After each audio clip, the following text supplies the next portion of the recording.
Greetings, family.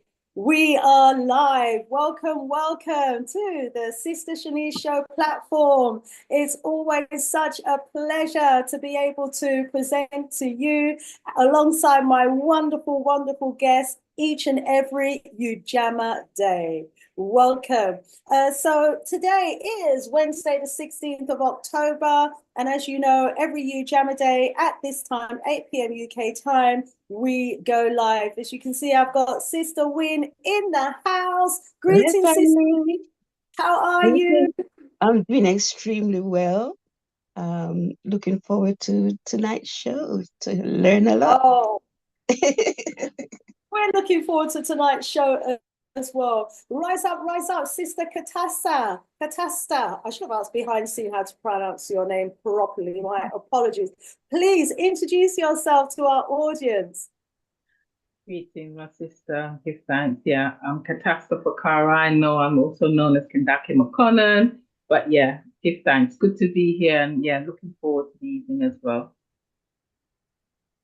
Give thanks and thank you so much for agreeing to join us here today. So today, family, we're going to be immersing ourselves in the spirituality of African tradition from a Dogon perspective, and also, you know, from our ancient spiritual perspective. And it's going to be phenomenal because, as we know, it's a part of us that has been removed from us, so to speak. And what we need to do is be aware of that part of our being, be aware of that part of our essence, so that we can reconnect with our spiritual self. Wow. So that's where we're just going to be even more powerful than we already are as a people. So absolutely love what we're going to be talking about today and looking forward to our conversation. So if there's anybody you know who's not watching the Sista Shanice show right now, please do put them on by sharing this link with them, okay? And in so doing, you know, you'll be helping to share the powers and the knowledge that we have as the ancient ones. Woo! And sometimes we talk about being ancient, but you know, I wonder how ancient we really are as a people. We can all make our estimates. I'm going to go over to my guests in a short while for them to give me their estimates. But, you know, we can all estimate because that's what they do, isn't it? In the academic world, in the world of archaeology, you know, in the world of biology, they estimate, don't they? How old they think the world is, how old they think we are as humans, and obviously as humans, we're talking about us as Africans. And, you know, each, you know, professional probably give us a different figure, won't they? But so I'm going to ask my wonderful, beautiful guests in the house. Sister Katasta, you know, how old do you think we are as humans? Well, it's a big question, yeah, isn't it? to be honest, I don't even know. I would be making a guess. So that, you know, so that's just gonna be my opinion. But what I would say is that, you know, some of the knowledge that we're sharing, I'm gonna be sharing today is at least, and this is systematic knowledge, at least over 73,000 years old, systematic knowledge. So to get to that level of high civilization, you know, we had to be coming thousands of years even before that, you know, maybe even hundreds of thousands. So that's the best way I can answer you, my sister. Rise up, my sis. Wow, hundreds of thousands of years old. You know, I'll be going down that road, way down that road as well. Sister Win, have you ever pondered over, you know, the age of us as humans? I ponder about a lot of things all the time. I mean, who is the creator? And as long as the creator is, so are we. That's it. Wow, yes. And who knows, you know, how old Yeah, the creator actually is. exactly. Uh, We are the substance of the all. And whatever the all is, we are. And we are just one representation of the all. So we are as old as the all is old, whatever that is. Yeah, and however old that is. Yes, indeed. Family in the chat, those of you who are already there, what age do you think we are? How old do you think we are? Welcome, welcome as you come into the house. Please do let us know that you're here and that you've joined us. And we're looking forward to sharing with you and to giving you the big up. So let us know you're there so that we can big you up. Let us know where in the world you're viewing us from as well. So that we know what our global reach is. Okay, family, some of you who've been tuned in to my shows recently will know that I've been putting out an appeal to support our brother Sean, who's in the Dominican Republic. If you watch my YouTube, my TikTok live recently, rather, we had our brother Sean on alongside brother Irritated Genie. If you're not already following me on TikTok, please do. Okay. We were talking about the situation in Dominican Republic. For those of you who don't know, the president of the Dominican Republic has decided that he wants to evict 10,000 Haitians from out of the Dominican Republic every single week, or every strong, as we might say. 10,000 Haitians he wants to deport back to Haiti. Can you imagine the extent of the humanitarian crisis that he is triggering now, that he is setting up to befall on the Haitian people? Imagine 10,000 people, every single strong, being deported back to their country. How is the Haitian government that's already struggling supposed to provide for these people with food, with shelter, with water? And this is basically a continuation of the war against the Haitians that started way back after they beat the British, the French, and the Spanish armies, to win their freedom. And in so doing, stimulating us as a people to free ourselves as well. So it's part of that same war. And our brother in the Dominican Republic is supporting families, and he's asking us if we can to send what we can, $5, $10, £5, £10, £100, whatever we can, through to him, his PayPal account, so that he can buy shopping to help brothers and sisters out there in the Dominican Republic. So family, if you are in a position to help, our family need your help. Please grab your pens.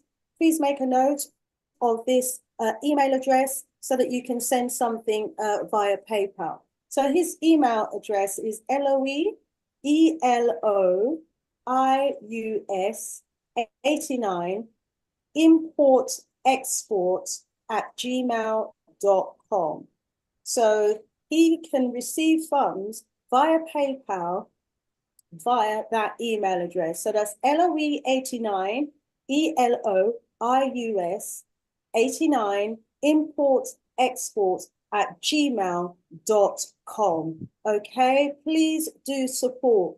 They need our help and they need our assistance. And, we absolutely condemn, the government of Democratic Republic for what they're doing, the Democratic Republic, because, those of us who know the history will know that it's the Haitian that actually freed that part of the island from the Spanish.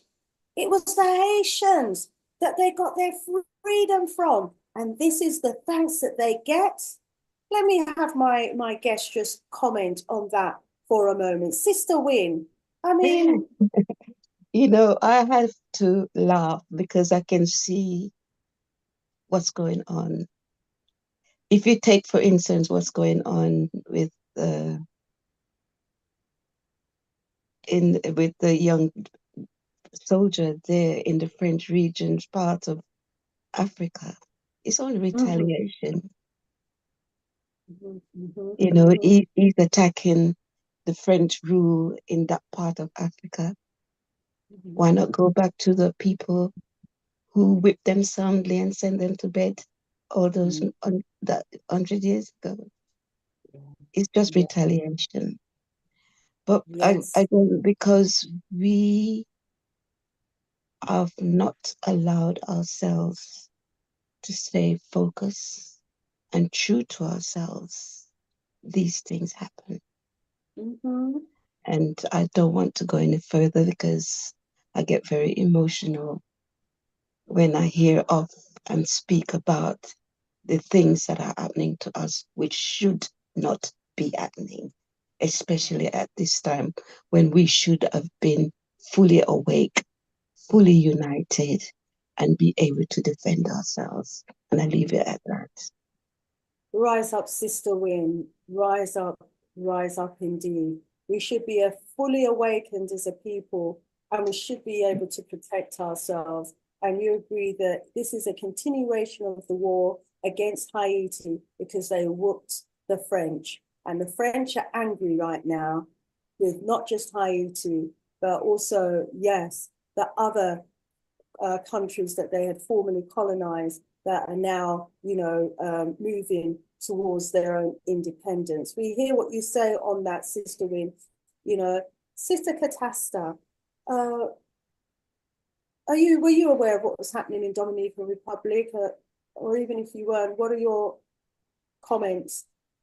Yeah, I had heard some sounds. I don't tune into the social media so much, but I did hear sounds with regards to that.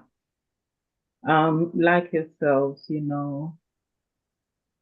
our brothers and sisters in Haiti were at the forefront of the liberation struggle, and they used African spirituality, and as you said, whipped them soundly and sent them to bed.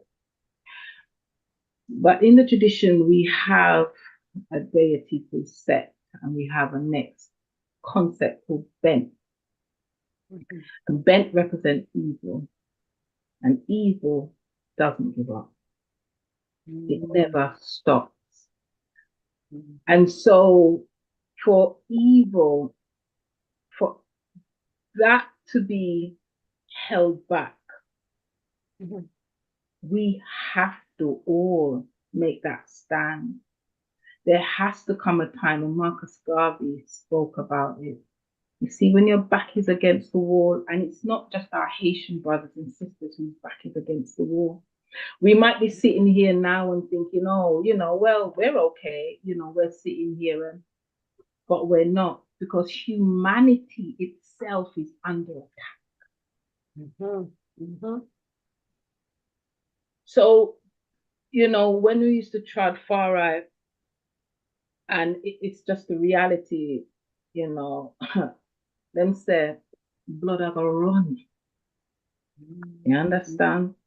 And it has to go worse before we get better. Humanity has to rise from where we are. And now the evil that has been inflicted on humanity, there must come a time, and that time is over. So that is the time that we all have to look to fight in whichever way we can. So that's what I would say to that, Yes, my sis. And as you were speaking, it was just reminding me of why tonight's session is so, so important, because that essence of good and evil is in our spirit. And I think the ability to rise up against that evil is in our spirit, not in our physical, and for as long as they can keep us separated from the spiritual essence of who we are, they can continue to conquer us. But I just feel, something is gonna have to awaken that spirit. Sister Wing was saying, when are we gonna wake up? And for as long as we don't wake up and get together, that awakening awakening, I feel, is a spiritual awakening that's needed right now. Because for us to see what's going on around the world, our blood, I run already enough blood. Rivers of our blood is being spilled on a daily basis, you know, and we still haven't awoken to the point where we want to take action. Do you think that maybe that awakening, as I'm alluding to it, may need to be a spiritual awakening? Sister Wynne. We've always been in a spiritual war, and that's the reality. Mm-hmm. And what we have done for quite some time is use the material approach, i.e. politics, to get freedom, when we did not create the system that support the politics of the age in which we live. And it's impossible to try and use what somebody else had created to defend themselves, to use it against them, because they will always go back to the drawing board, and they are always at their drawing board making changes to ensure that there are no breach in their walls. But we have been more inclined to get comfortable and think that we are part of the system, and that we can go in around the man's table and eat his food and think we can get away with it. It doesn't work. It is a spiritual war, and always was. And until we get to that inner standing, then we see the change. And they know it. I leave it there. Rise up, sis. Sis Katasta, you know, some of us think that we can sit around the table, use their policies to bring about the changes that is needed, really, to save our race, to save our humanity, to save the human race, you know. But evil is forever, you know, moving the goalposts. Evil is one step ahead at the moment, because we're disconnected, is it, with who we are as spiritual beings? What are your thoughts, sis? Yeah, I totally agree with what Sister Winnie is saying. You know, the system was specifically designed to hold down another way of being. It was designed to hold down spirituality. It was designed to rule by force. And this war, if you want to call it that, is not just about the external system. It's the internal battle that needs to be fought. And one of the things which I'm going to speak about today as well is that hero, the heroine side that must stand. You know, I'm going to mention Marcus Garvey again, because one of the things that he said, and he came prepared for the work, was that I may not see the change in this time, but I am doing what I must do for the cause. He was clear about he's in it for the long haul. If he leaves now, he'll come back in another dimension. That mindset, to understand everybody has to put their shoulder to the wheel to make it happen. So it's an internal and it's an external, but the fight never gives up. And one of the things, yes, Sister Winnie, you know, the system has been very articulate. It's been able to articulate itself in such a way that people believe that the only way to survive is in the system. They saw no other way, which is why I personally aligned, and I give thanks for the Rastafarian. Them said, if me have to go plant kalalu and just kalalu, then go in your work, kalalu me have a plant. If nobody no one deal with me, come here and say Africa, I saw it go. And so, and again, Marcus Garvey said about self-preservation, self-determination, to do for self, but that takes sacrifice. You have to sacrifice the things.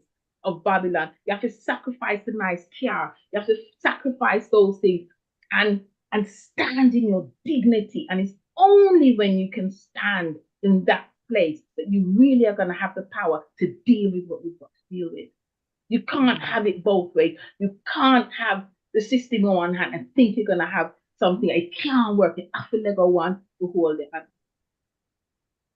Wow. Such an important message there for those who think that by integrating into society, we can bring about change.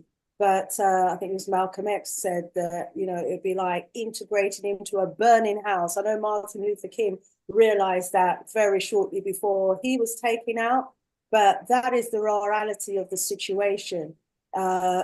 Integrating in a fidenting is like going into a burning house for us, where our physical and our spiritual just burns eternally. Wow, wow, wow. Family, you know, I could have a conversation from now till next year with our queens in the house, because, you know, we are going deep.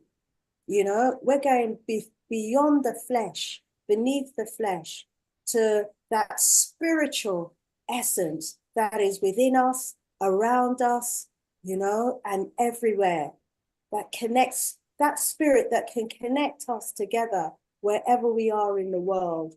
Wow, you know, we're powerful. So I'm just going to welcome some of the family members in the house. Drop us a message if you want me to give you a shout out. Want to rise up, Donna and family in the house. Welcome, welcome, brother Kwame Obojo, Abuache. Great to have you in the house. Sister Karen, Vincent, great to have you in the house. Saying Ashe, B1, Queens and Kings. Rise up, rise up. We've got Imani in the house. Ham Jambo, Ujamma. Oh, greetings, kindred. Saying Asante Sana. Ah, I love it. Malkai, Queens, Win, and Kadaki and Shanice. Rise up, rise up. Oh, yes, indeed. And Brother Kwame saying that Africans, our traditional African beliefs are vital and justified. Yes, indeed. Rise up. Good to have Maruti in the house. Great to have you in the house, Maruti. Sean is in the house. Welcome, welcome. ARCT, great to have you in the house as well, all the way from sweet, sweet Jamaica. Woo! Prophet Rev, Mama Ushi, born in UKKK, from Africa via Jamaica. Good to have you in the house, Sister Ujamma, rising up, myself and the panel members watching from Ghana. Yes, and says that's right, the Haitians freed us all. And look at the thanks they got. Trust, isn't it? So this is why we have to do what we can to support. I'm going to post Brother Sean's email address in the chat. Okay, family, please share it. Even if it's a little £5 we send, every little make a muckle. You know how we do. Shadai, Shidaya, good to have you in the house. Saying Ujaji, Ujaji. Oh, Ijayi. Oh, I love that. Greetings, Kemetic. Oh, wonderful. Welcome, welcome, Shidaya.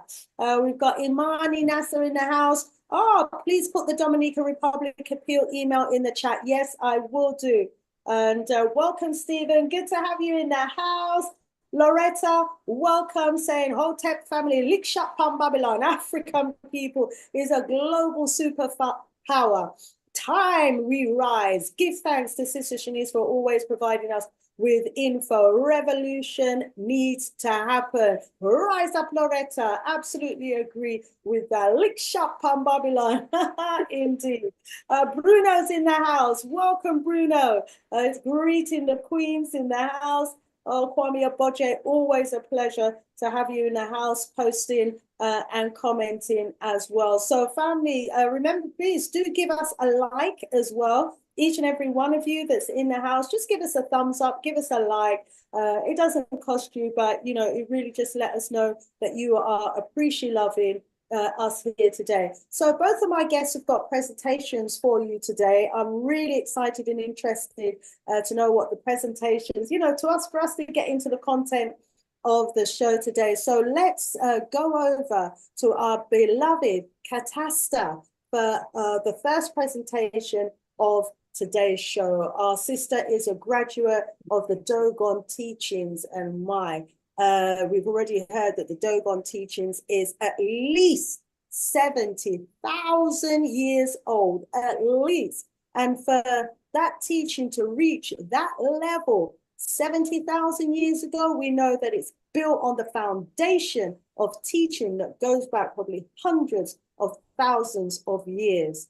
This is, you know, an indication, family, of how old we are. How old do they say the Bible is? 6,000 years old? We're talking about Dogon teachings that's over 70,000 years old. When does the Jewish calendar begin? When did they say the first day of the world was? 6,000 years ago. We are older than the Bible. They're older than the Jewish calendar. We are, you know, and were there at the beginning, you know, in the mind of the Creator until we were created by the Creator, him or herself. Just waiting for you to go into your presentation, my sis. Share the screen. Thanks. Before I go in, I first of all want to acknowledge the world of the divine. I want to acknowledge my ancestors, the ancestors on my mother's side, the ancestors on my father's side. I acknowledge those who have shown me the way, the knowledge. I made reference to the Rastafarian tradition. I want to give thanks and acknowledge that tradition for the part it played in my journey. And I'm also now, I'm going to share my presentation. And in that, I do want to acknowledge the Dogon, and I will share some more. And, you know, so. Rise up, sis. We rise you up. Give thanks to your ancestors in your lineage. You know, we are thankful. Okay, we're good to go. Okay, so African spirituality, a Dogon perspective. And like I say, the first thing I want to do, I just want to give an outline, because for some of our listeners, they may not know that much about the Dogons. I do want to just give a background and then go into some of the teaching. So I'm going to talk a little bit about the history of the Dogons, Nebnaba and the Earth Center, as to why we even have this knowledge here now. Umtam is the Kemetic School of Philosophy and Spirituality. And we're going to talk a little bit about, when we go into the Umtam teaching, about the ancient knowledge. Okay, and we're also going to look at what they knew about an aspect, which is the astrology, the astronomy. So, who are the Dogon? Okay, so during the invasion, and I'm just going to out of the way. During the Kemetic invasions over 2,000 years ago, where you had the Persians, you had the Greeks and the Romans invading the Nile Valley region, the bloodlines who the Dogons were one of the bloodlines who were in charge. And when we talk about the highest echelons of knowledge, they were the priests to the pharaoh. There was a temple system in Kemet that stretched throughout the world. And they were the priests, and those are the higher echelons. So they were also blacksmiths. They were also at the highest level in all different areas of life. But they understood that in the terms of the cycle of time, there was another force that was coming in. So they decided to migrate, with the pharaoh explaining and saying that it was time for migration. They migrated out of the Nile Valley region. And they used the Sahara Desert. And at the time, Europeans didn't go through the Sahara. And we were trading between East and West Mediterranean Africa. So they knew the trade routes. They knew the way through the Sahara. So they used that as a line of defense against the invaders who weren't capable of surviving that hot sun. So these migrations happened over centuries, okay, across the territories. And the places that we know are Sudan, Chad, Niger, and they eventually settled around places like the Baku River. And they went into other territories throughout. They went into other territories throughout what we now know as West Africa. So the Dogons were known as the landlords. And when they did set up their communities, they set up their communities far from other African tribes. So they would be found in escarpments, they would be found in very remote areas. So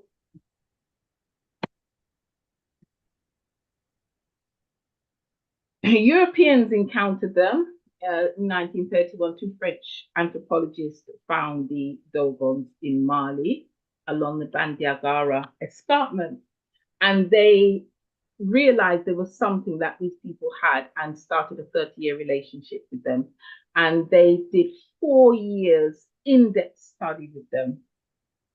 And it included an examination of Dogon's astronomical, spiritual, and all aspects of the knowledge. And they wrote a book about it. But what did they learn? What was it that they learned from the book? They learned about a star called Sirius. We call it Septet within the temple. And they learned that it had a dwarf companion star, but at the time, Europeans couldn't see it because the star is so bright. So right now, if you look to the east, because at this time of the year, as we are entering into this phase from autumn into winter, the Sirius star can be seen. It's the brightest star. If you look to the sky in the east on a clear night, I saw it a couple of nights ago, the Sirius star is out. That is the star that the ancient Kemetans in Kemet, Egypt, used for their calendar, for their times. I'm going to talk a little bit more about that. So at the time, they didn't know about it. And so, but the Dogomba knew that the dwarf star, that there was a white star beside it, that it was white. You couldn't see it. So how could these people know that it was white? They knew the orbit, that it took 50 years to complete a single orbit around Sirius, and that it wasn't a circular orbit, it was elliptical. So, you know, it wasn't fully, you know, it had an oval shape to it. They knew the exact position of Sirius A within the eclipse, and they had knowledge about the density and the composition of the star, Sirius B, which they hadn't seen yet. Europeans hadn't seen yet.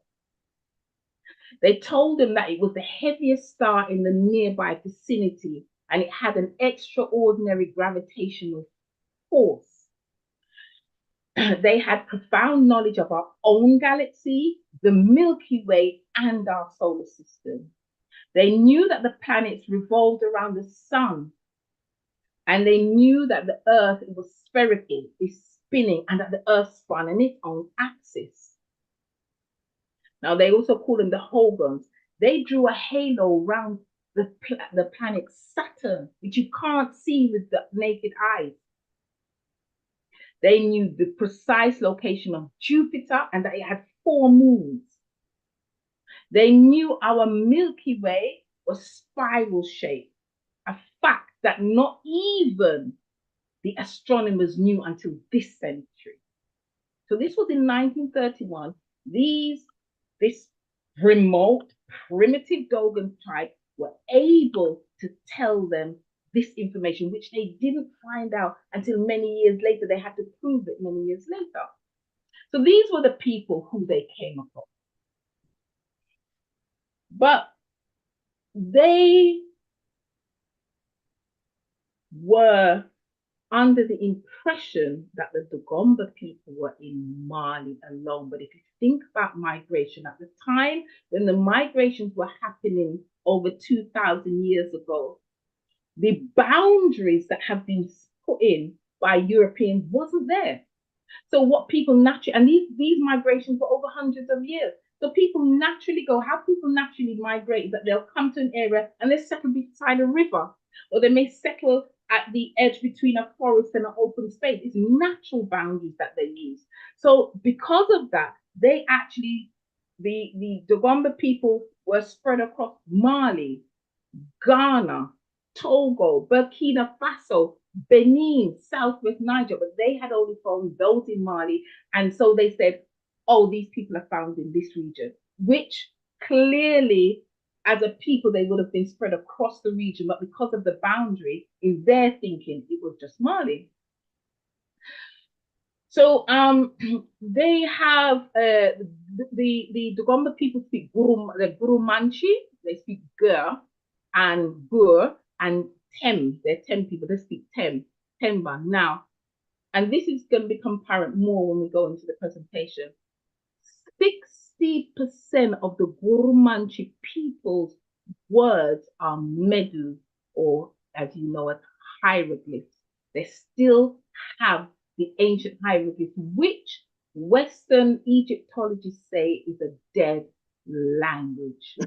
In the temples, we still speak Medu because the people of the Dogomba were still and are still practicing ancient tongue. In fact, when they were deciphering the Rosetta stones and other stones, they went back to the work that these scientists did and other scientists who then went to study the Dogon's language and were able to interpret ancient hieroglyphs from the Dogon's language.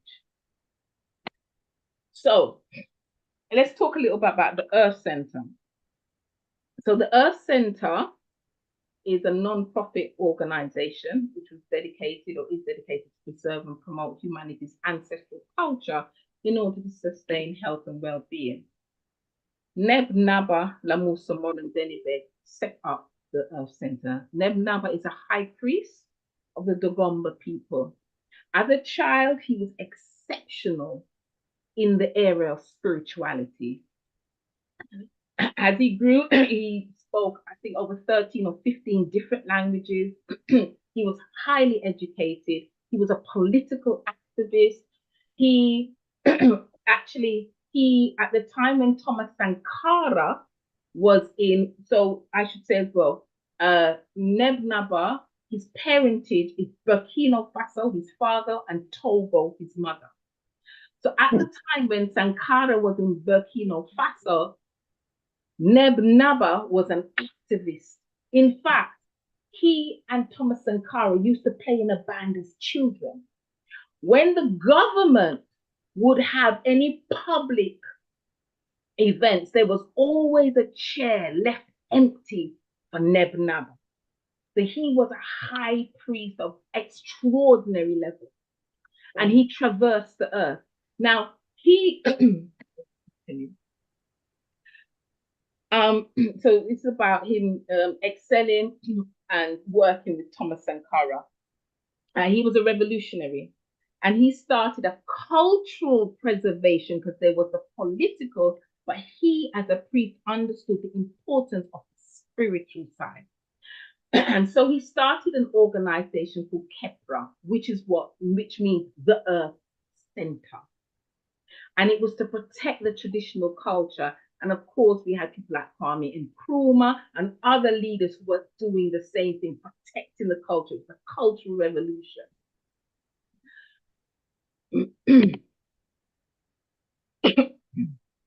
It was after a conference at the African Film Festival, FESPACO, in Burkina Faso's capital Ouagadougou, that he realized that we need to take what we have, because he knew the spirituality that they had, and he saw that those in the West were in need of that knowledge. These were souls here who had been ripped apart from our culture and no longer had the level of knowledge that he knew.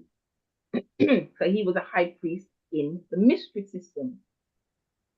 And so he had to go, for him to be able to bring this knowledge into West, he had to get approval from the kingships and the temples. And so he went round to the different kings, and he was highly respected. And when they did the readings, what we call the Umtam reading, which is investigating the earth, they saw that humanity is on the brink of destruction. And so it was time for the knowledge to come out into the world. And so this is Neb Naba, with one of the kings who gave the permission. Mbandaka transitioned in 2008, and his disciples continued the work. One of them, his son, Sista Shanice, who is my teacher, who over 12 years ago came to the UK and started the Earth Center here.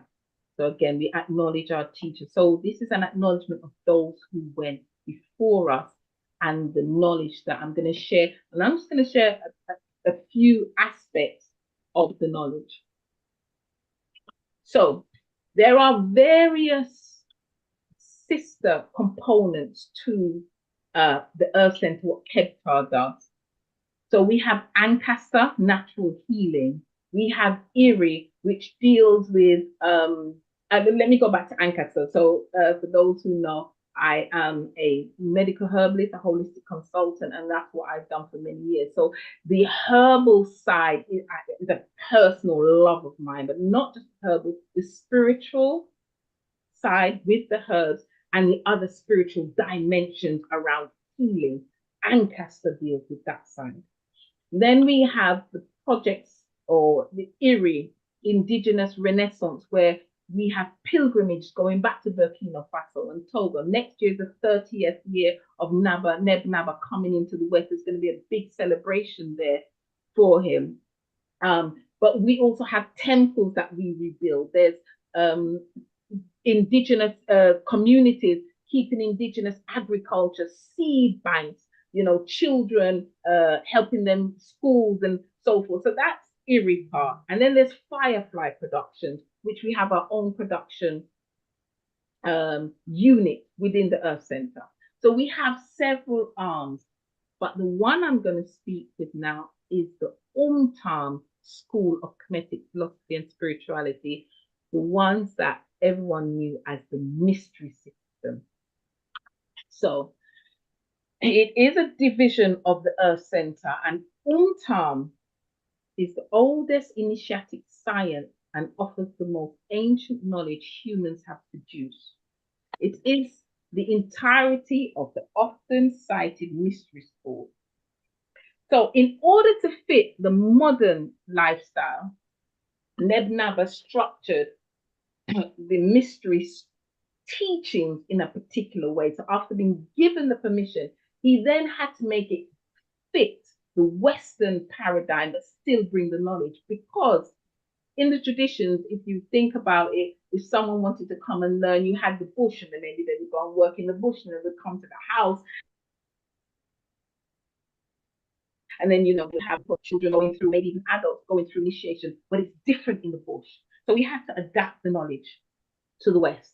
And so he structured it with 3 disciplines: Medu, which is what you call hieroglyphs, Ka'atibi, which is the spiritual side, meditation, and Sunt, which is the healing. So now we're going to enter into the teachings of the Kemetic Mystery Schools. And I'm just going to share some of what we know within the temple. So time, we just heard about time and the sidereal calendar. And if you look here, this is the roof from the temple of Dendera. African spirituality was in every aspect of our life, is in every aspect of our life. This is humanity's oldest documented calendar. It's approximately 73,000 years old, and it's found in the temple of Hathor at Dendera. This way of looking at the time is still observed in Kemetic villages and temples. I'm going to say that again. This way of looking at ancient knowledge with regards to time is still observed in Kemetic villages and temples. The constellations, which is why it's called the sidereal calendar, it's static. The stars are static. Whereas the Western uses the tropical calendar. Now, the calendar that the Western calendar is the Gregorian calendar and also the Julian calendar were based on this calendar. This was in the temple of Dendera. They took it out from the temple and took it to the museum in Louvre in France. And that museum has a huge pyramid in front of it. So let's look a bit more into this. So in the temples, we have our Kemetic sidereal calendar. And what you're looking at there is the front cover of our Kemetic sidereal calendar. And we follow the Sirius Kemetic time. There's a saying, if you don't know where you are in space and time, you don't know yourself. A human has to orientate themselves in space and in time. You know which day to commune with their ancestors and the divine, which day when there are certain foods that are taboo. So a little bit about this calendar. The great year is 1,461 what you would call calendar years. So for 1 year, it's either called a Nete year or the great year. It's 1,461 of what you call your 365 years. The median year is 1,461 days, which is 4 years. We have 13 months. We have 10 days, which is called a decan, which is what we call a week, and 3 decans make a methra, a month. Of the 13 months, the last month has 5 days, and it's called the month of Nut. So let's go a little bit deeper into this to understand the spiritual aspect of time. The first month of Kemetic year is governed by Tahuti. Now, well, it's actually governed by Ashat, but it's the month of Tahuti. It's the one that they call Trismegistus in Greek. He's Hermes. Yeah, he's the 3 times great. Tahuti is the teacher of Heru, who you will hear a bit more. But I want to go a little bit deeper. So can you see my pointer here on the side? Mm. Can you see my pointer? Mm-hmm. Okay. So what you're looking at here is the Dendera, the same image. Now, Tahuti is the first month of our Kemetic year. And here, let me read. The constellation that the first month appears in is called Renemti. So in the month of Tahuti, Eton, the sun, passes through the Renemte constellation, which is associated with the maiden. The maiden is the goddess Aisha. She is the ruler of this constellation. When the Romans came in, the modern equivalent of that constellation became Virgo, the Virgin. Aishat is the goddess of love. She's the wife of Wusa, and we're going to meet her further down. The god of the dead, the mother of Heru. Aisha is seen as the greatest example of a loving and faithful wife and mother. Her love for her husband was so strong that she used her magical power to resuscitate him or to resurrect him after Wusa died. Aisha is worshipped worldwide under diverse names and is the goddess under which modern religions have based their feminine models, and we will speak to that. As humans, Aisha is considered our mother and first maternal ancestor. She is our role model for motherhood, love, and family devotion. So she rules over the first month of the Kemetic year, of which the god Tehuti is in. So in relation to that, that goes from September the 10th to October the 9th. So that's the first month. We are now in the second month because our year started for this time was on the 10th. It's 11th sometime, and then when you have the leap year coming in, which we call it World Renewal Year. So coming up in this Kemetic year, you're going to have the World Renewal Year. We have the day shift one day. So we started our new year on September the 10th. So we are now in the second month. In the second month of this year, if you look on, it is the same dendera, they pulled out the images. Nkantentra is the name of the constellation of the second month. So in the month of Penit, and if you have a look, this is the month, Penit.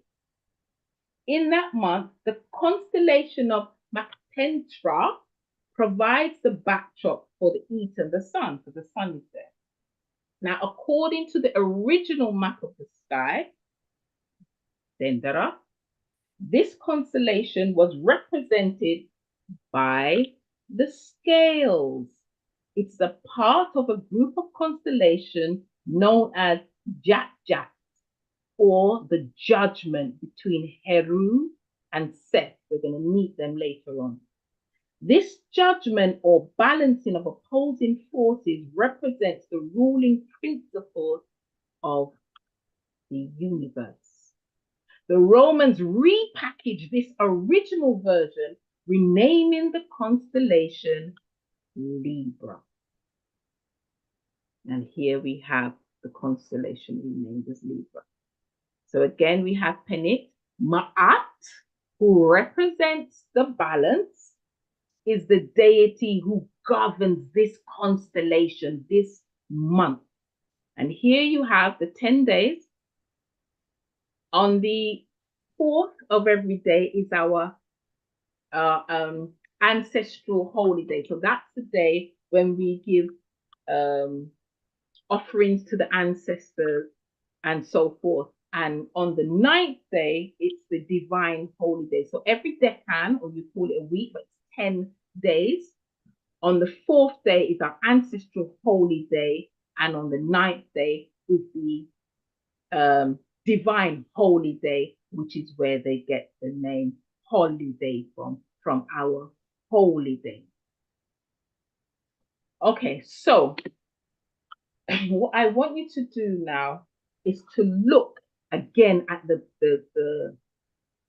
dendera. Here is where you have the deity that we just looked at, who is Aisha, who they called Virgo. We move here to the next one, which is they called Libra, which Ma'ata rules over, which is Makantentra. If you follow, so this is the ancient the map of the sky, which was at least 73,000 years old. If you go to the next one, we go here. This one in ancient tradition was called Hesit. This becomes the Scorpio, which is the next one. And if you get the calendar, you go around each one and you will see the ram. You will see what they call Pisces, and each one has its original Kemetic name. All they did was repackage it. But the sky is held up by the deities. In everything our ancestors did, the deities, the spiritual was always present. They are the foundation. So this is an aspect of the time and the time division. And this is the calendar by which we still practice, which traditional tribes still have knowledge of, and which Nebnaba brought back out into the West for us to see the foundation of everything that time is built on in this Western civilization. So I'm going to move on to another aspect within the mystery school, which is the Neteru and the holy drama. So I've just selected two areas to share, and then we can speak more on the African spirituality. So the Neteru and the holy drama. Now, the Neteru are the intelligences, the deities that rule over all things.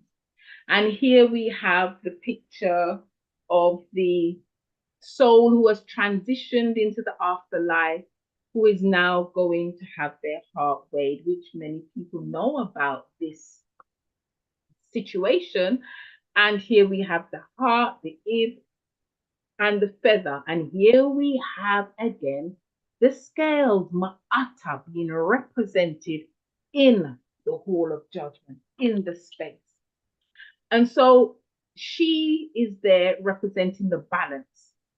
Now, Tehuti, who is in the first month, also is noting down the deeds that the initiate has or hasn't done.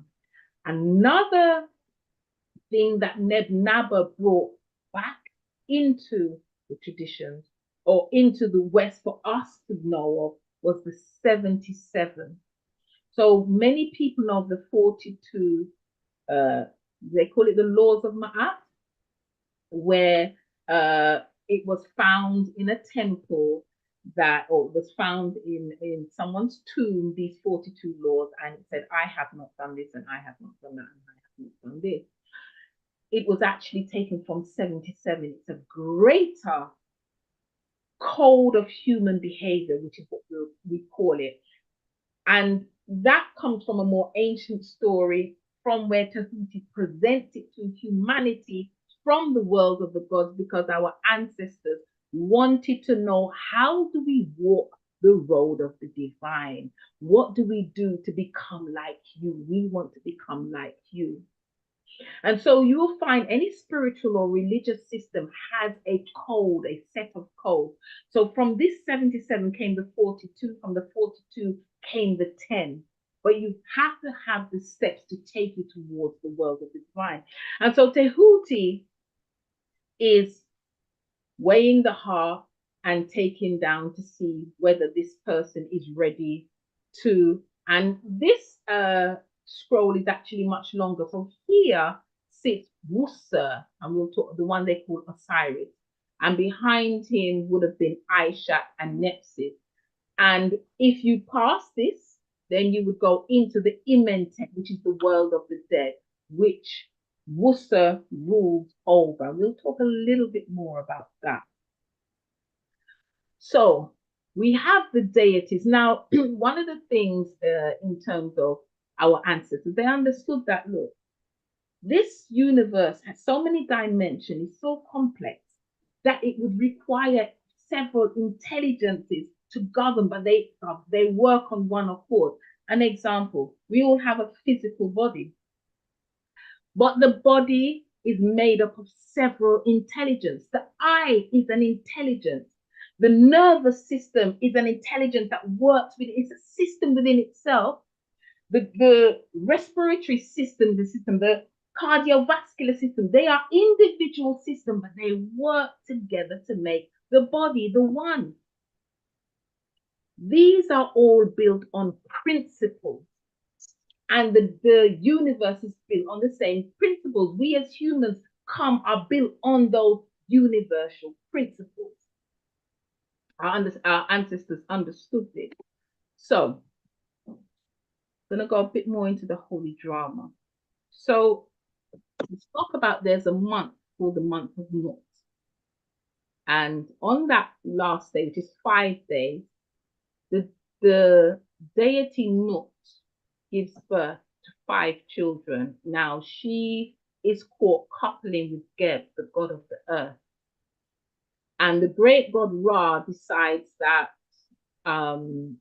she cannot give birth within the 360 days. And so she goes to the Ennead of gods and she pleads her case before them, and they allow her to give birth outside of the 360 days, making it not a perfect circle, or not a round 360, but that extra 365 days until she gives birth. So before the holy drama, within the traditions, there is something called the creation story. And when the third great god, Ta, emerges, he sees that there is everything there for life.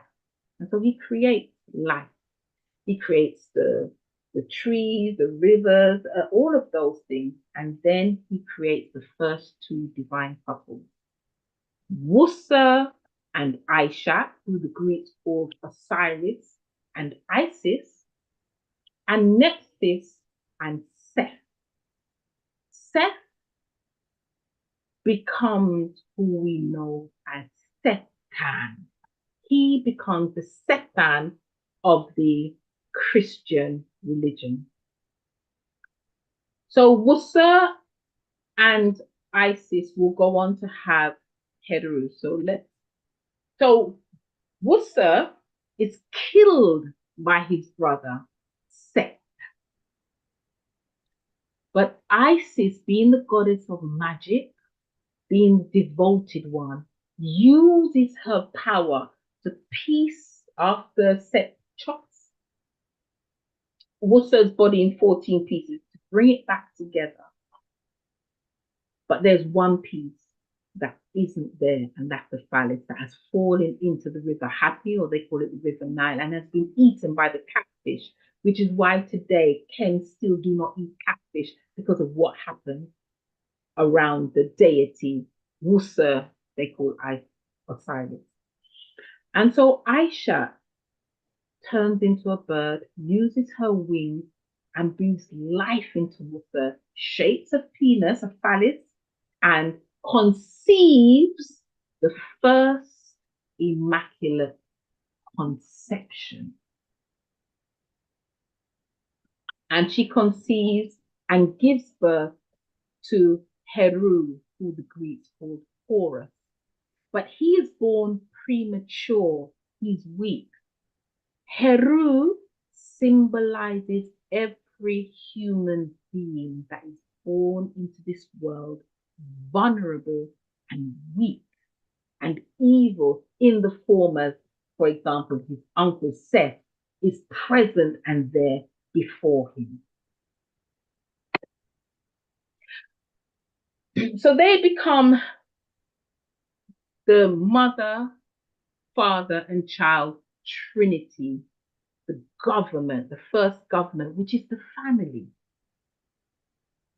Now, here is where the key part of the woman comes in, because she is the one who teaches the child for the first 7 years of his life.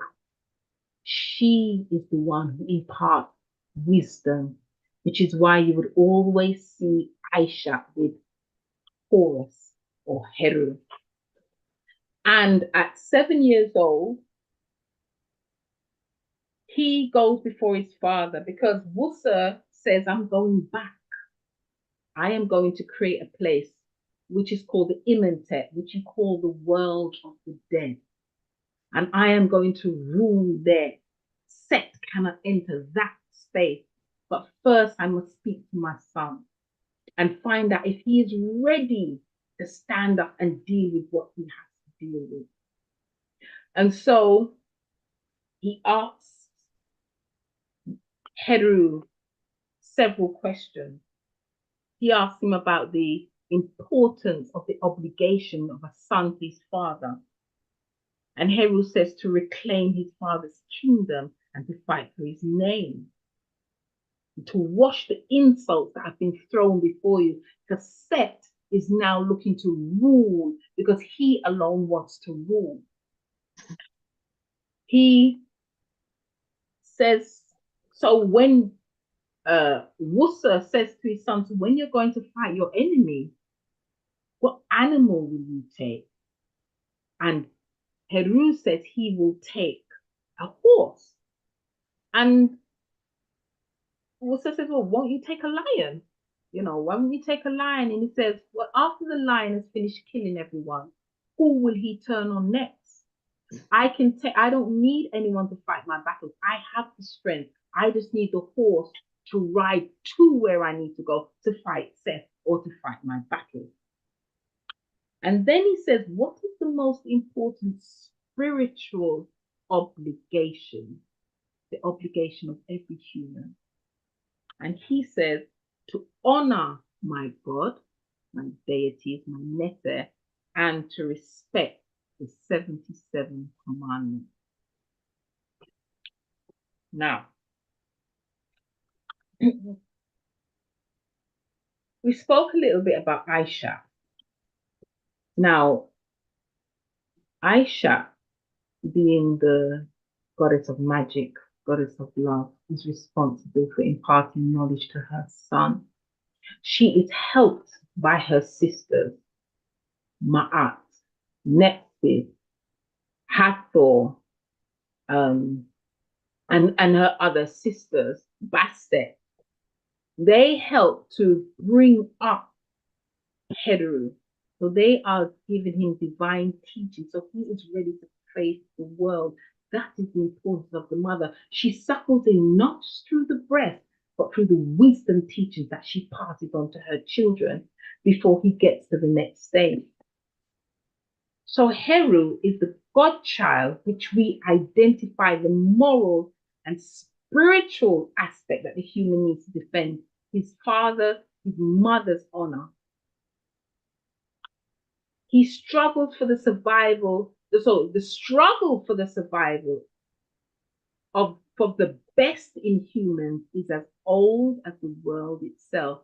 The good and evil is outside, but it is first within, and that is where the battle must first be fought. So Heru represents the hero that must stand above Setian behaviors, overcome the set within, and connect to his ancestors. So his father now is an ancestor in Imanta in the world of the dead. And here I want to speak to ancestors. Now, we as people of African tradition understand that we acknowledge, we venerate our ancestors. Now, if we describe, all I did was take these from the internet in terms of what this represents. So what is an ancestor? And they have here an ancestor known as the forefather, foreelder, forebearer, parent, and somebody who comes, the answer is any person from whom one is descended. Okay. What is ancestral worship? It's the custom of venerating or worshipping, and this becomes important because when you put in the word worship, if you put it into a thesaurus, you can get venerate, and these other words come up as another word for worship. So it's the custom of venerating deceased ancestors who are considered still a part of the family and whose spirits are believed to have the power to intervene in the affairs of the living. Okay. So what is the church's stance on ancestral worship? I think most of us know, but again, this is just a title. What is the church's stance? And the Bible does not want this and refers to it in Leviticus. The Bible strongly condemns such practices. In 1 Samuel 28, Yahweh abhors. Now, when you use the word abhor, that's not just don't like, it abhors it. Let's go there. Abhors such practices because it denies him, Yahweh, as the sovereign creator and living God. When you have another being or entity that you are worshipping in the non-physical realm, Yahweh abhors it because it denies him, the sovereign creator. This is according to the Bible. So praying to the dead is strictly forbidden in the Bible. Deuteronomy 18:11 tells us that anyone who consults with the dead is deep detestable, very strong words to the Lord. Who then is classified as the dead? And it might seem, what do you mean who is dead? Okay. Would I be correct in saying, and I would like to answer, would I be correct in saying any human who was once alive and has now ceased to live is dead? Can we get an agreement that that is the definition of someone who's dead? Yes. Yeah, that's a dead person. Okay. Oh, okay. All right. So we know clearly the stance that the Bible has on ancestral worship. But we know we worship our ancestors. We have no problem. But the Bible doesn't. Okay. So again, it's any human who has died. So again, we have Aisha, who is the mother, with Heru, the child. We're clear. Aisha is a goddess. We call her our ancestral mother, and Wusa our ancestral father. But they are ancestral because when you go into the temples and you learn of where they fit, it's because of them, according to the temple, the traditional temple, that we are here. It's Wusa. When Ta asked Set and Wusa how they want to live out their existence, Set said he wants to live a linear existence, means he will live forever and never die. Wusa chooses the cyclical, which means he will live, grow old, and die, come back and be reborn. Okay, reincarnation. So if you look at nature, it follows the cyclical cycle. So we come under our ancestral father, who is Wusa. We follow that cycle rather than the straight linear, which is what Seth takes. So we're clear that Aisha is a deity and Wusa is a deity. They're gods. Under the Christian religion, and we have here this is from the Russian archives, the Black Madonna. So we acknowledge the Black Madonna, they acknowledge the Black Madonna, but this is the one most people are used to. So here we have Christ, who's the Heru, but they call him Christ.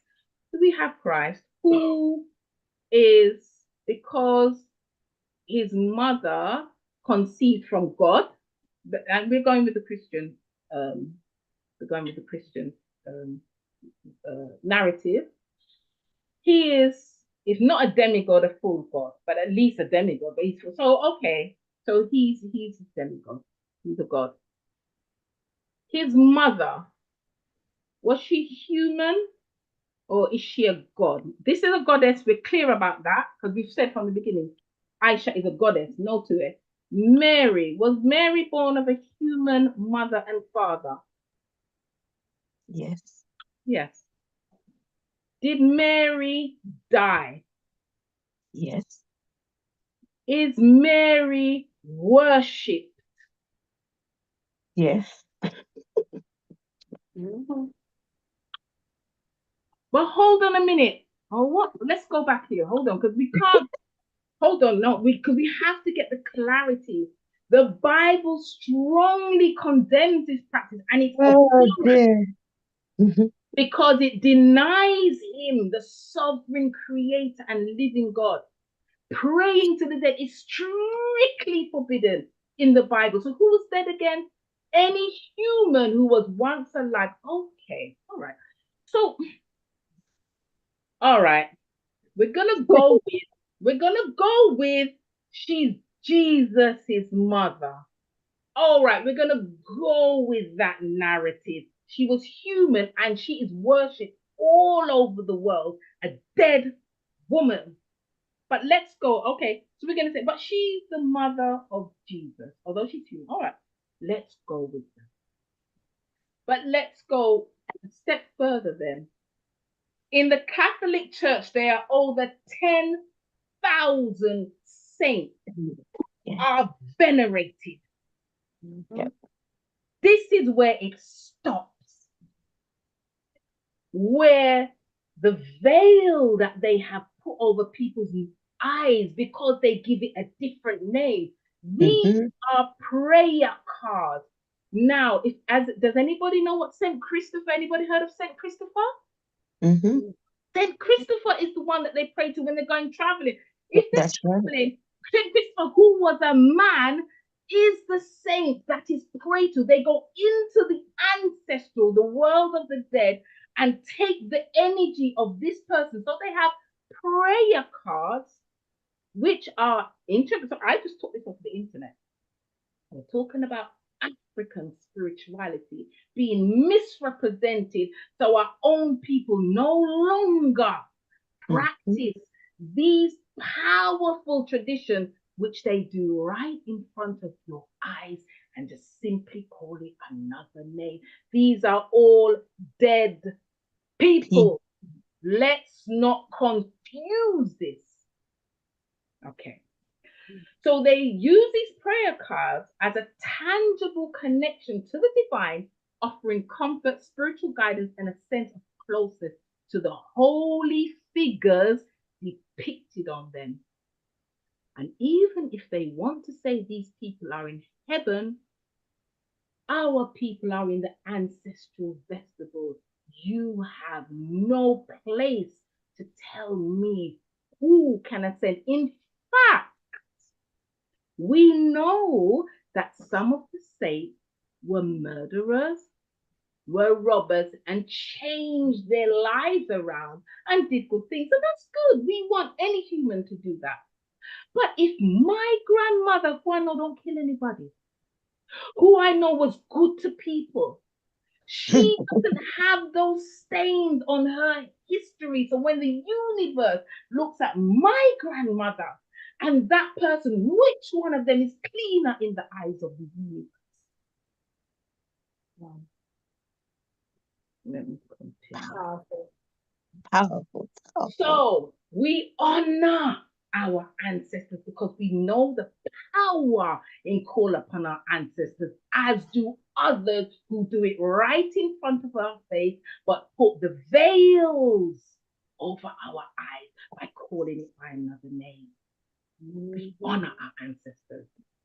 And so I just want to close out with Heru. Heru is the godchild which we identify the moral and spiritual human, defends his father and mother's honor.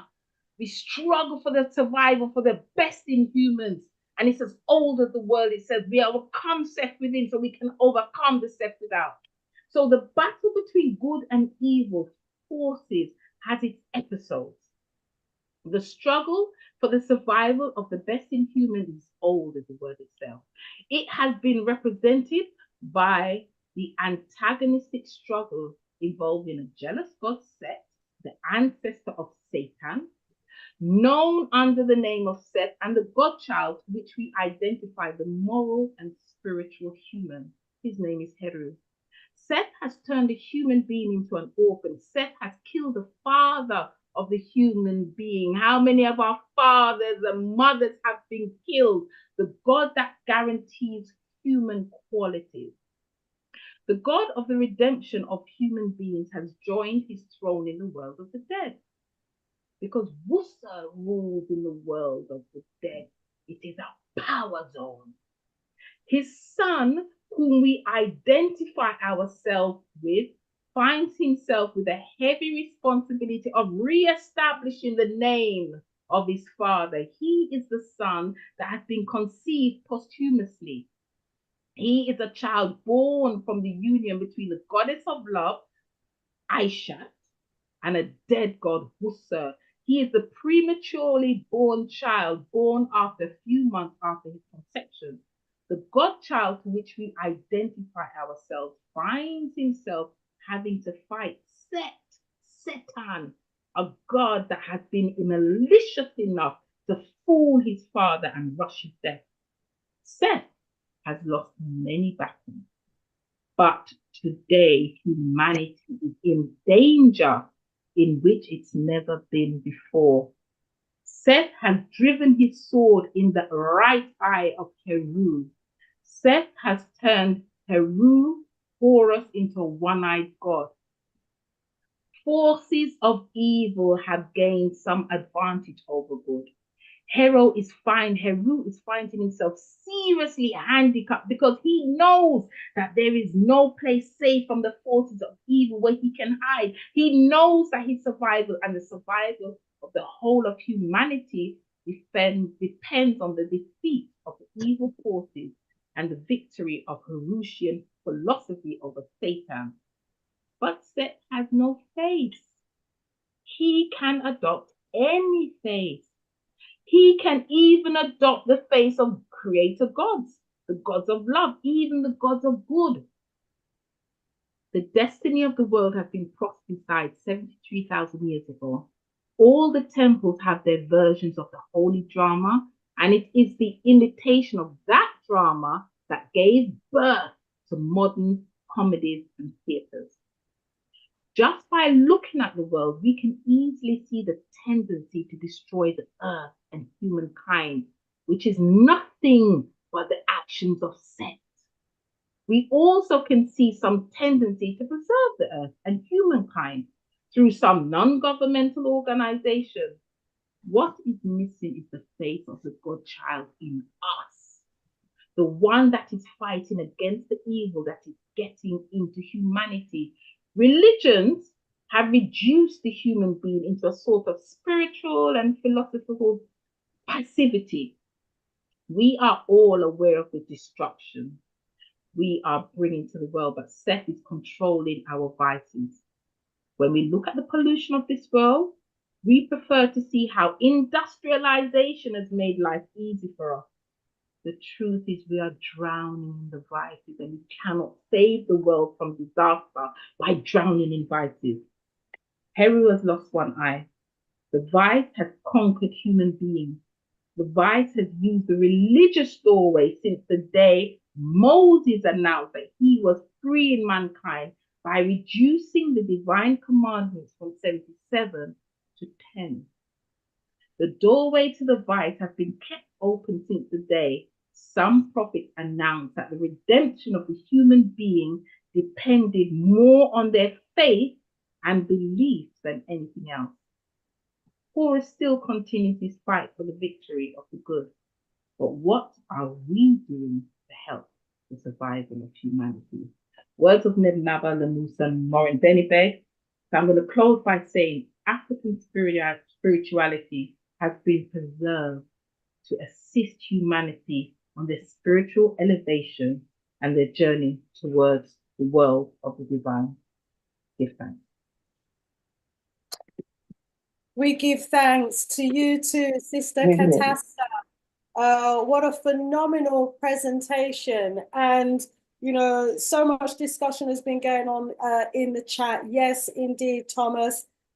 He says he's confused because he thought civilization was 5,000 years old. And here he is, you know, that's from a Christian perspective, learning that we have, you know, this God concept that goes back at least 73,000 years. You know, we haven't got time for Q&A now. We're going to go straight over to the presentation for Sister Wynne.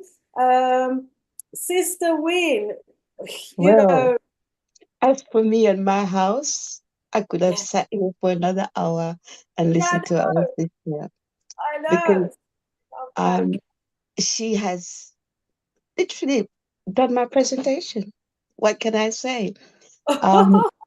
No, it's the truth. You know, whenever we meet, we must be honest and honor what each person bring to our table, and Absolutely. not get all egoistic about anything. I have learned a lot from my sister, and I was hoping that she would have carried on a bit longer, because I'm sure there is more in that well from which we can all draw water of life and go on to do better things.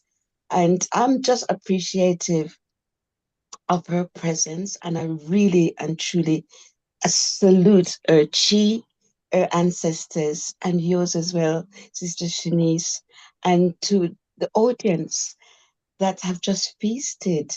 I want more, please. I'm greedy. And go on. We can go in, we can discuss and unpack what has been presented, and we can come back on a next show with your presentation. I I think it would, would be good to hear, Sister Wynne. I would love to hear what you, because I know you're Yeah, going to bring other aspects to the table. she But will well, do, please, my sister, yes, but my, I'm my, wondering, so that we have more to feed on, so I can yeah, eat too. what the, it is, I'm thinking of go on, time as well, because we've yeah. only got 35 minutes left. My presentation is not Oh, at well. all long, because what really my stance was to look at the word spiritual and spirituality, and then to Yeah, give the genesis of the word spirit that we are now using, and whether or not it relates to our concept of how we view life. And the sister has snatched it out of the book. Oh, so do you so want us I am listen to the I'm truly grateful to you, my sister. And all I can say is that you have literally summed up what I was going to say. What I would ask Sister Shanice to do is to put on the slides that I sent you, and the yes, ones relating to the names of the words that we use for spirit, so that our people can be further educated and listen to our beloveds to make to connect even further with the presentation for our sister.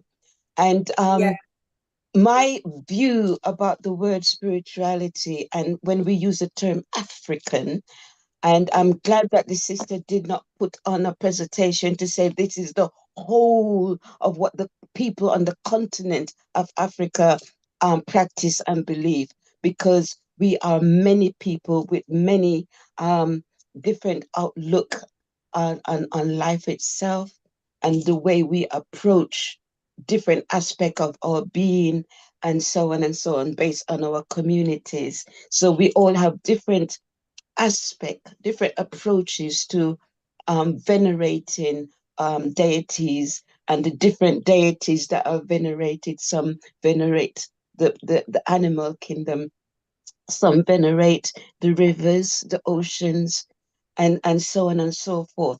But in just to put it all in a nutshell, that African approach to spirituality is really about acknowledging the life force in all things, and to respect it, and to only do damage when it becomes necessary in the form of food, for clothing, and of course in defense of the self, which I shared with you all when I did the last presentation, that we are all coded to defend ourselves. And my sister can correct me if I'm wrong. We are all coded for procreation. We are coded for diet. We are coded to make our habitation. We are coded to protect the self and to protect family. And there are also energetic forces that we call deities, or for war.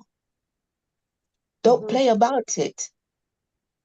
As our sister Kendaki said, this battle between good and evil ain't new, and it will never go away, because the law of opposite is there, and you will be challenged all the time.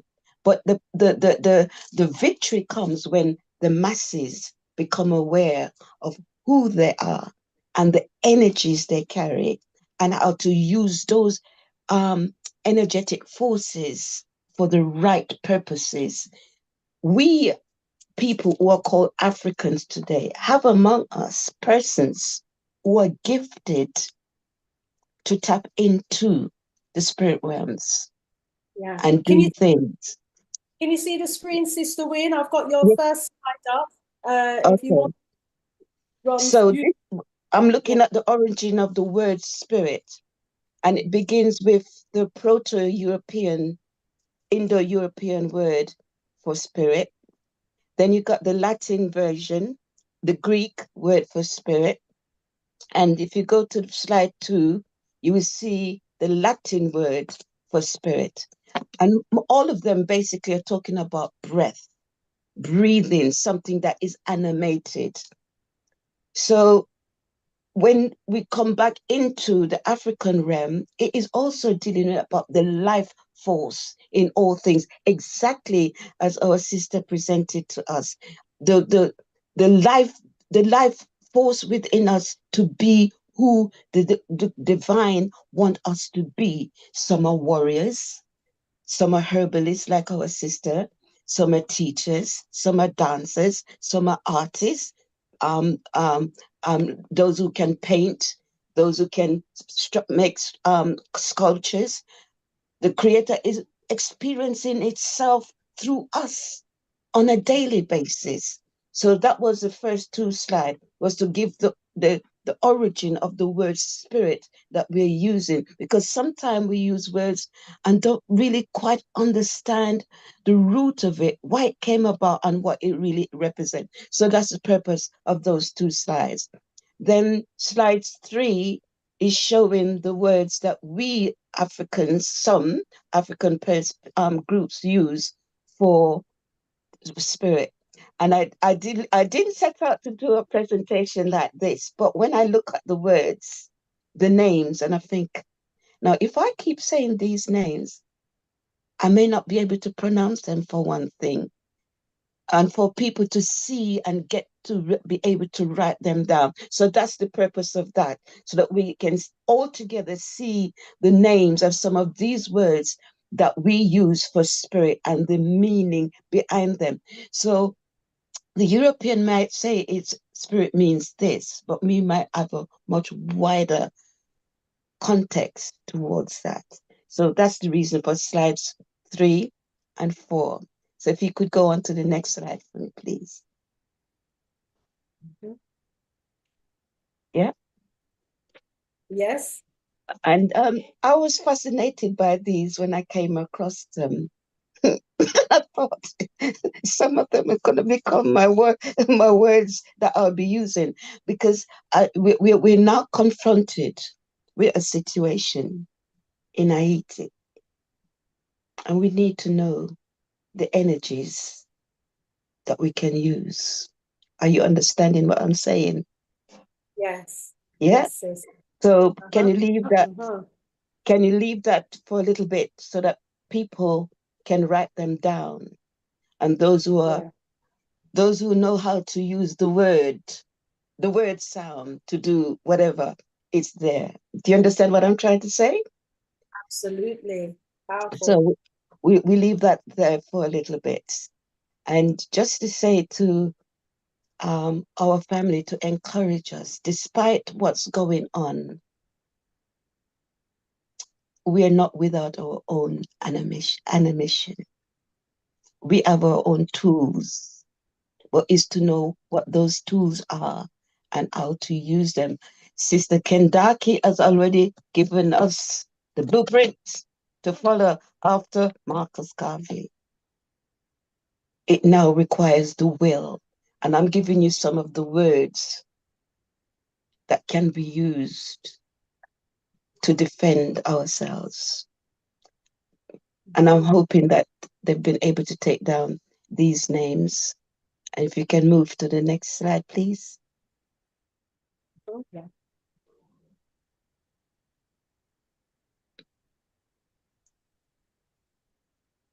Have you got the other slide? Yes, yeah, we're on slide number 5 now. Okay. Conclusion.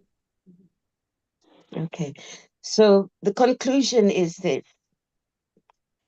we are diverse in nature and in characteristics. We are also diverse in our skills and our abilities. I think Sister Kandeki, I don't know if it was by mistake or oversight, but the Dogans taught us that they were planted here. Am I wrong? All right. They taught that. What was that? That they were seeded here. Is that correct? That's right. So from the Wasarian temples, yeah, it's not quite like that. okay, Yeah, but yeah.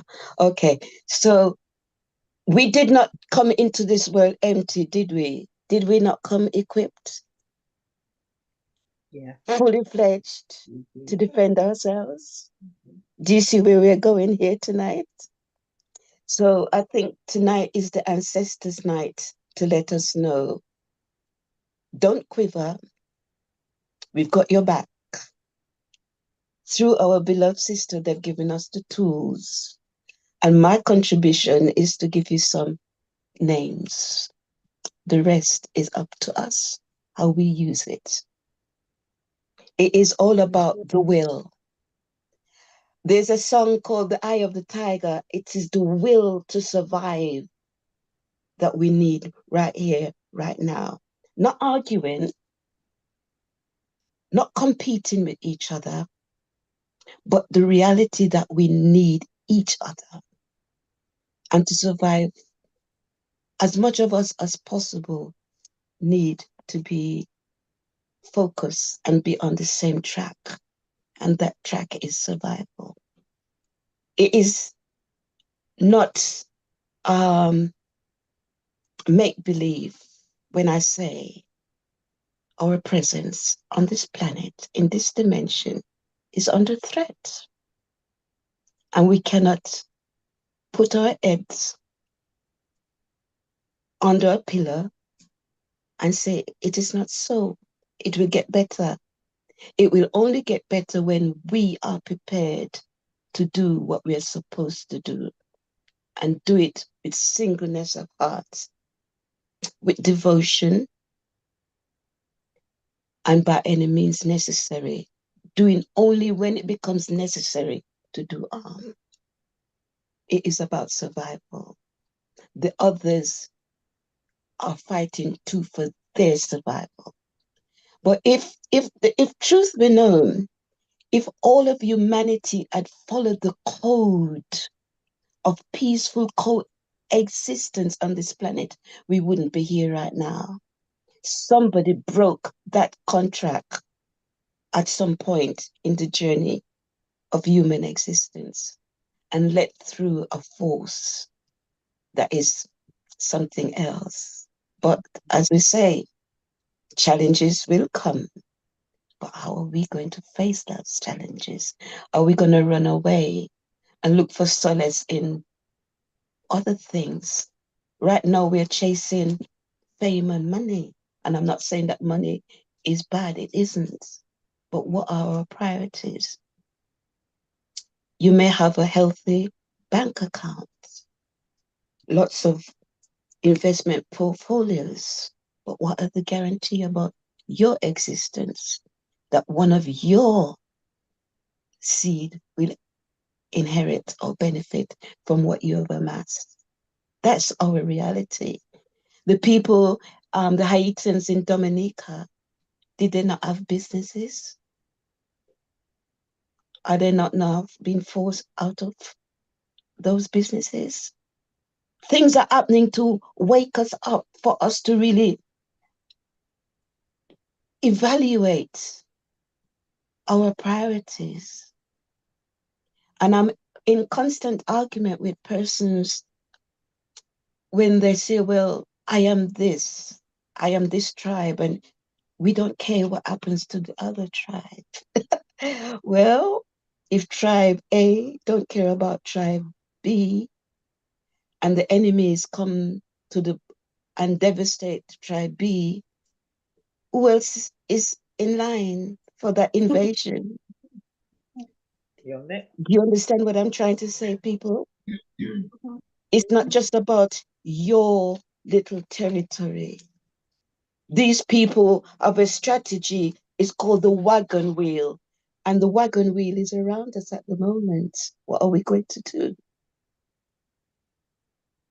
Are we just going to secure our little border and say, oh, I am this? And so long as my little this is okay, it doesn't matter what they're. When all of the other people around you have been decimated, who's next? That is the question. I leave it there, brothers and sisters. Wow. Thank you again, Sister Kendaki. Thank you. Wow.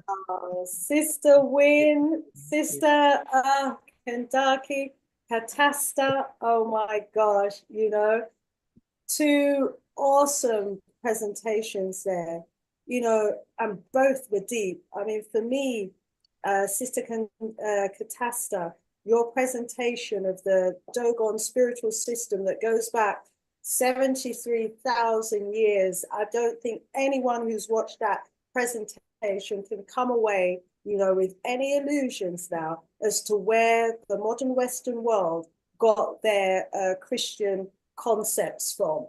Because all the tenets of the Christian concept in terms of, you know, the Immaculate Conception, Satan, the goddess, the worship of Mary, the mother of God, all there in the Dogon spiritual teachings. It was all there. And so we can see, for those who are practicing or following Christianity, you can see now where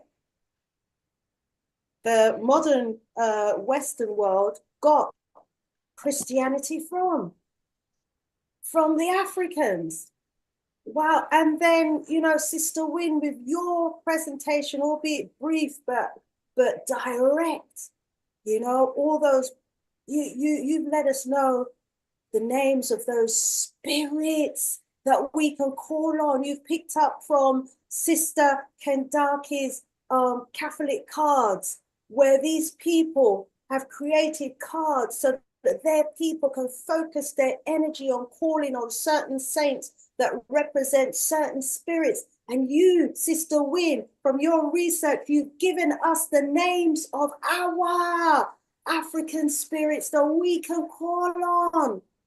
That's powerful. But you see, anytime we all start calling on the names of these spirits in unison, the energy that we are going to provoke, oh my days, it's going to be phenomenal.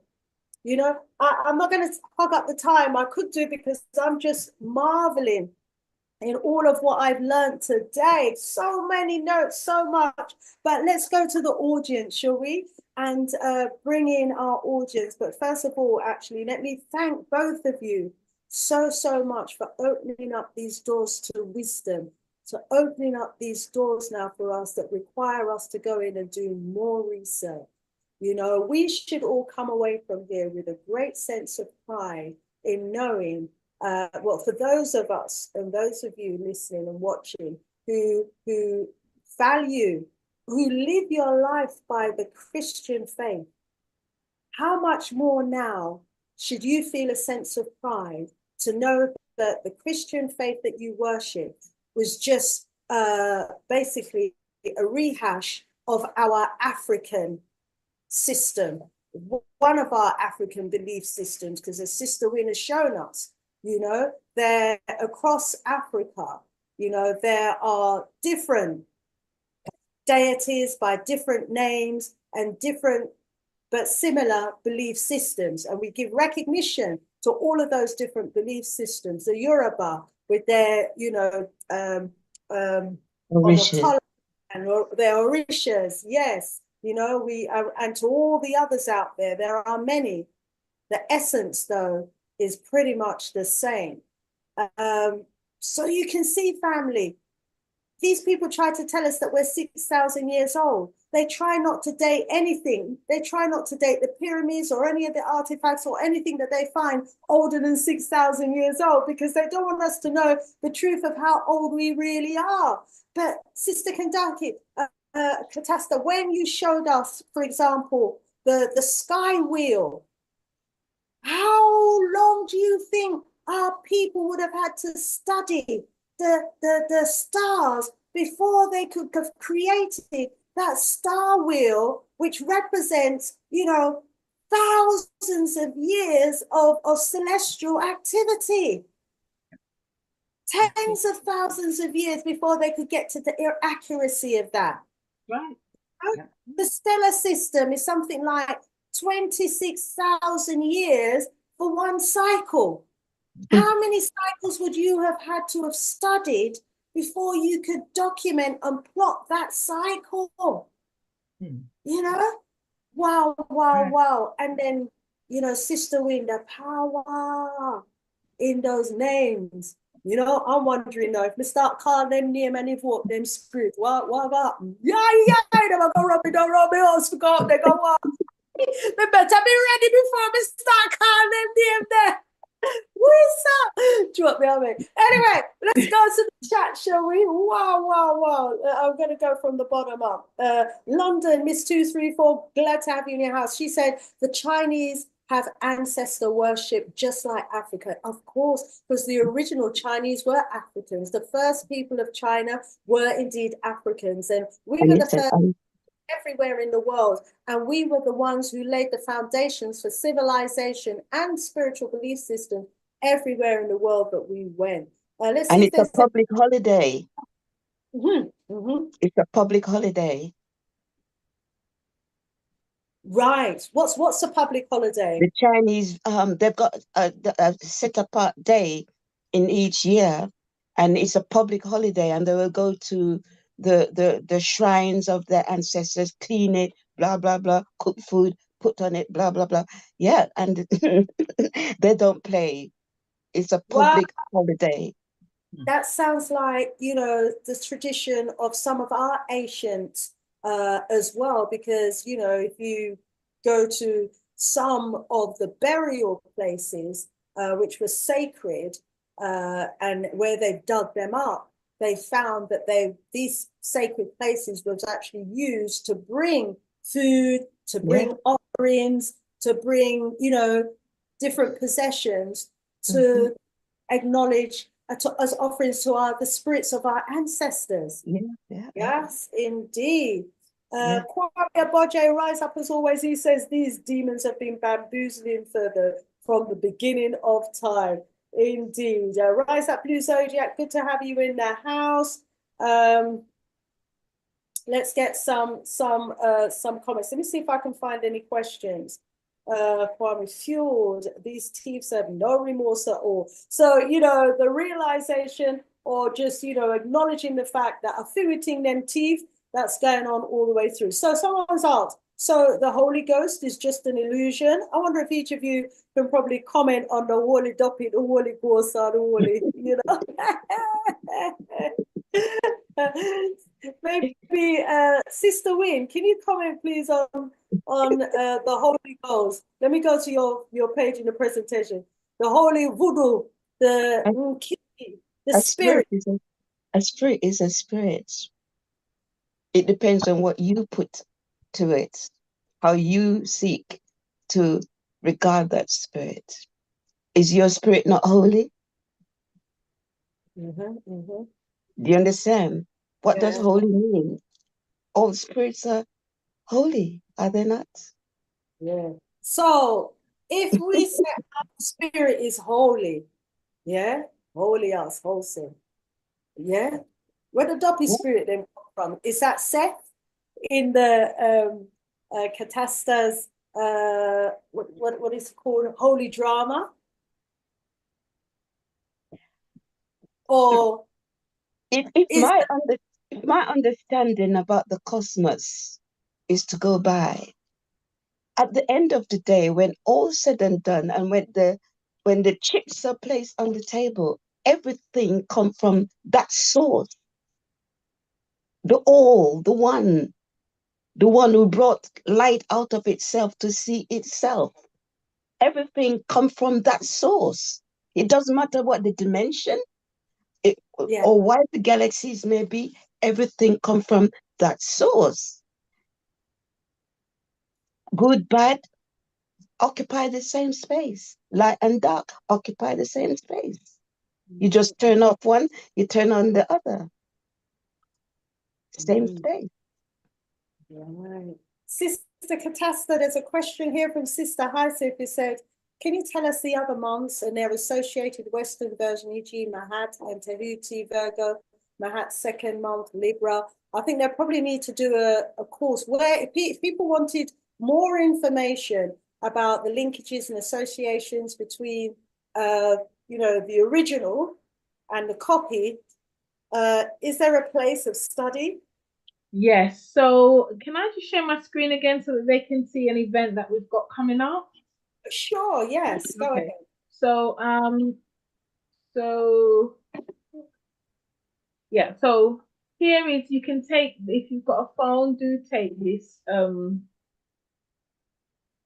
take that. This is a contact of the London Temple, the Earth Centre UK, and the Earth Centre. If you're watching from the States or anywhere there and you want to purchase one, you can purchase the calendar.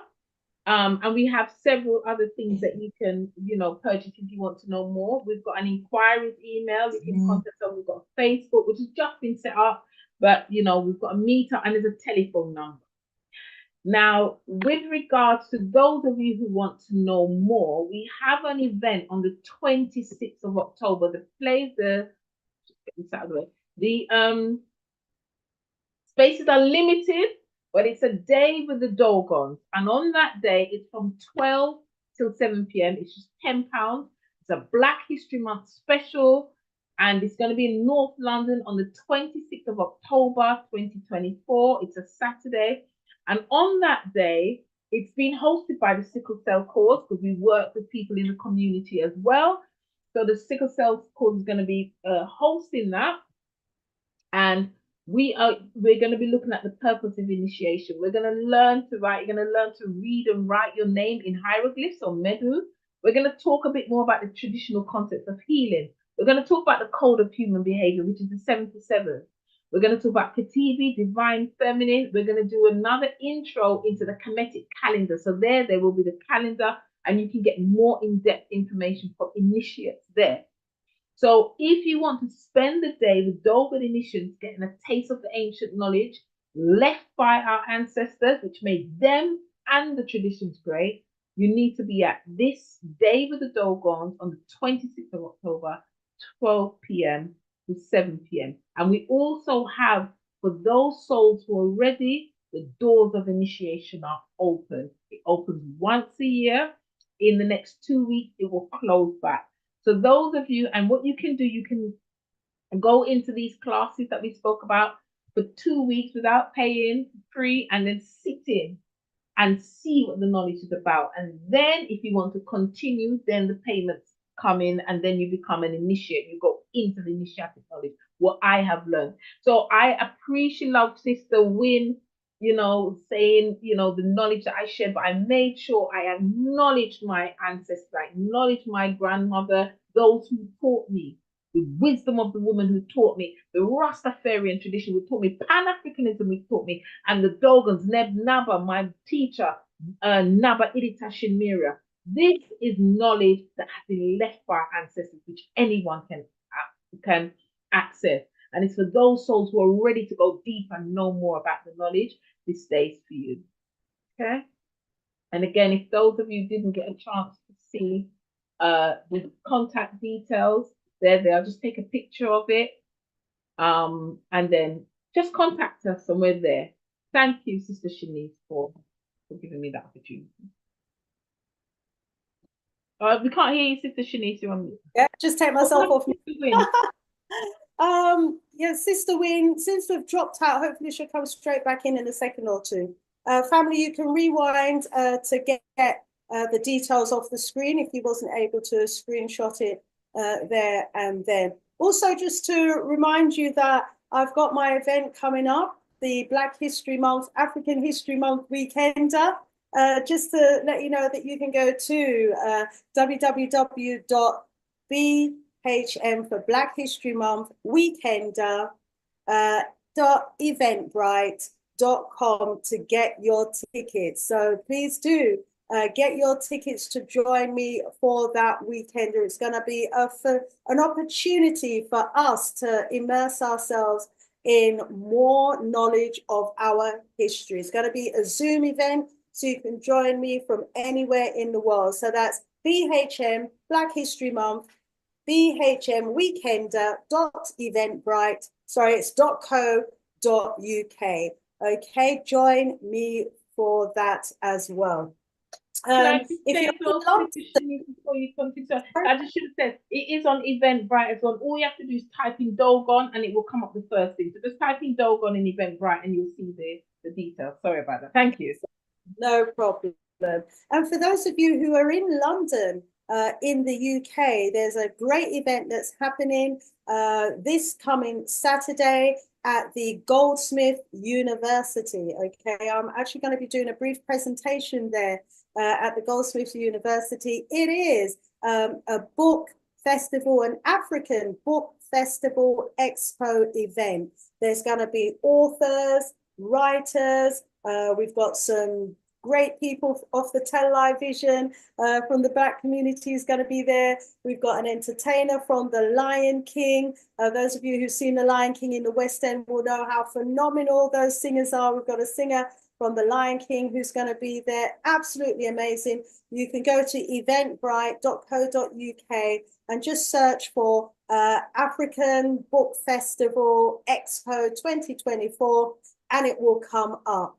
Entry is free, but if you want to go into the seminars, then there is a £10 donation. And that £10 donation, family, contributes towards the shipping costs and the purchasing of educational materials that the organization sends to various countries in Africa. Okay, so I want to rise up David Simon Education for the works that they're doing there to make our people around the world in Africa get access to African-centered learning materials. My sis Kandaki,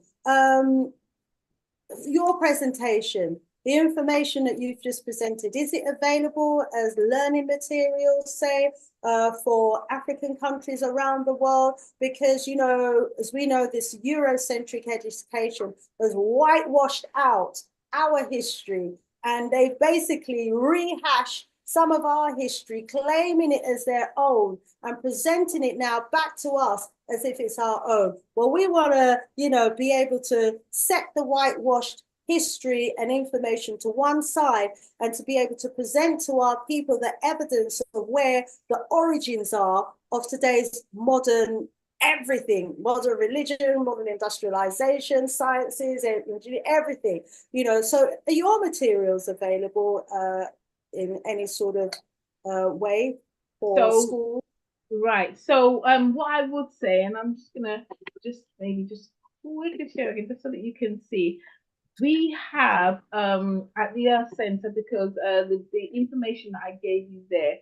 So here we have the philosophy Poden, which was written by. So the knowledge that I gave is drawn from the initiation. It's drawn. We have like Firefly magazine. We have the 77 Commandments. We have the Book of Purification. We have the philosophy Poden. So we have a range of material because, as you can imagine, I only gave a glimpse. I am a neophyte in the tradition. I'm like a baby. So if you can imagine what those who stand with higher knowledge have. So when you go into this knowledge, it's deep. Like many others, I've been to university and I've been through the degree course. When I came into the Dogon temple teachers, so what I'm saying is this knowledge is thousands of years old. They've kept this knowledge. So it's not in something that you're just gonna get all at once. It's a journey. So there's books here that you can get a lots of knowledge from. The Kemetic day is definitely worth coming because you're gonna get a lot more knowledge and then going into the initiation. So the knowledge is there. You just contact us if you want to, you know, get the knowledge. So I've pulled together for this specific event various areas, you know, but it's just scratching the surface. This is just scratching the surface of the knowledge that is in the temple. Oh, well, thank you so much, because that surface that you scratched there has just been so deeply, deeply insightful. So thanks for sharing with us those books and where we can get more knowledge from. Sister Wynne, we lost you for a little while, but glad to have you back. Yeah, I lost connection. I lost connection. Sorry about that, but we're 1 minute away from the hour, my sis. Would you like to leave us with some parting words? I just want to say to the family, love yourself, love each other. In the going forward, be honest in all your doings. It's important. Remembering that the law of the universe will always give you what you give out. be it good, bad, or indifferent. So be mindful of how you treat yourself and treat others, and in the workplace and in the business environment. Be honest. I know it's not the environment that support honesty, but for your future, be honest in everything that you're doing. Thank you. We thank you so much, sis. And, you know, will good prevail over evil? Is it possible for good to win over evil? What say you, sis Katasta, in your closing remarks? Well, first of all, I want to acknowledge you, Sister Queen, for just being consistent in bringing this knowledge, from being on Galaxy, doing the thing, coming on here, doing your thing, and bringing so many amazing speakers. This is what we're talking about. When everyone does their part, then the unit works together. So give thanks for the work that you continue to do. I would say that we're good. Sister Wynne said it. It's a balance. Without so-called evil, you wouldn't know good. We have a concept called heruseth. That's a whole thing in itself. You need the two. If you have too much good, it's not compatible with life. That's the reality. You have too much bad, it's not compatible with life. You need the both so that you can know the life is in the middle of those. It's the principles on which nature, the cosmos is built. It's built on these principles. So what part are you playing? That's the key. Who are you standing as? So that's what everybody has to know for themselves. If you want to know more about the ancient tradition, come and check out what the Dogons have. And as Sister Wynne said, she's quite correct. Other indigenous cultures have that knowledge. We've been to Benin, to the Vodun temples. They trace their lineage back to the Kemetic tradition. The Yoruba with the Orishas, they trace their lineage. We went to Ghana, they traced their lineage. It was a temple system. So rise up, sis. There's so much. I mean, this could even be the starting point for a whole new show, you know. Good over evil. There's so much more that I would love to be able to discuss with you both. I certainly hope that, you know, you'll agree to be guests again in the future. We've got a wonderful audience in the house. People are watching from all over the world, from the Caribbean to America, on the continent. Thank you so much for tuning in. Please do, share. We've got Antigua and Bermuda in the house. Rise up, Tariff. I mean, I've been seeing people letting us know that they're watching from all over the world. Rise up, Mela in the house as well. It's great to have you all in here. Sheriff good to have you in the house as well, each and every one of you. Mondele is in the house as well. Our Congo leopard, rise up, rise up. Thank you, each and every one of you. It's a privilege to have you in the house.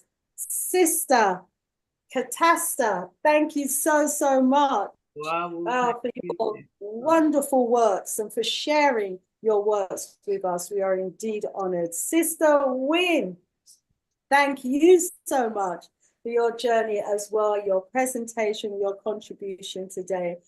Together, it's such an enlightening conversation from those presentations. Big up to everybody in the house.